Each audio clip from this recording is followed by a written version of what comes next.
புத்தியுள்ள பிள்ளை இது கெட்டு நிக்க போவதில்லை. தாயொருத்தி இருந்தா ஒரு தந்தை உண்டு கேளம்மா. தந்தை ஒண்ணு இருந்தா பெத்த பாட்டி இன்றி போகுமா? தெருவோரம் கிடந்தும் அனாதை இல்லை.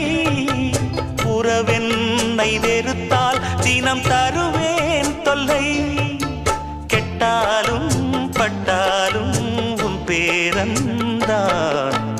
என்னடி ஞான பெண்ணே, உண்மை சொல்லடி ஞான பெண்ணே. நடந்தால் 2 அடி, இருந்தால் 4 அடி. நடந்தால்